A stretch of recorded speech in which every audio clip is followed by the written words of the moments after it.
శిరోజ సంపద తలకు నిజంగా పెట్టని కిరీటం వంటిది. కానీ పేనుకొరకుడు వ్యాధి ఆ కిరీటాన్ని ముక్కచొక్కలు చేస్తుంది.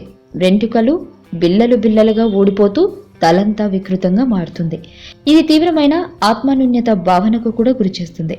ఈ సమస్యతో వెంట్రుకలు మొత్తంగా కాకుండా అక్కడక్కడా పోతుంటాయి. దీనివల్ల బట్టతల భాగాలుగా వచ్చినట్లు అనిపిస్తుంది.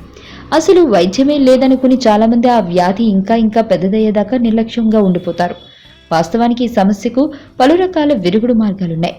చందన తైలాన్ని ప్రతిరోజు 3 పూటలా వెంట్రుకలు ఊడిపోయిన చోట రాస్తూ ఉంటే ఆ భాగంలో వెంట్రుకలు మళ్లీ మొలిచే అవకాశం ఉంది. గురువింద గింజను నీటిలో అరగదీసి అలా వచ్చిన గంధాన్ని వెంట్రుకలు ఊడిన ఖాళీ స్థలంలో రాస్తే సమస్య తొలగిపోతుంది.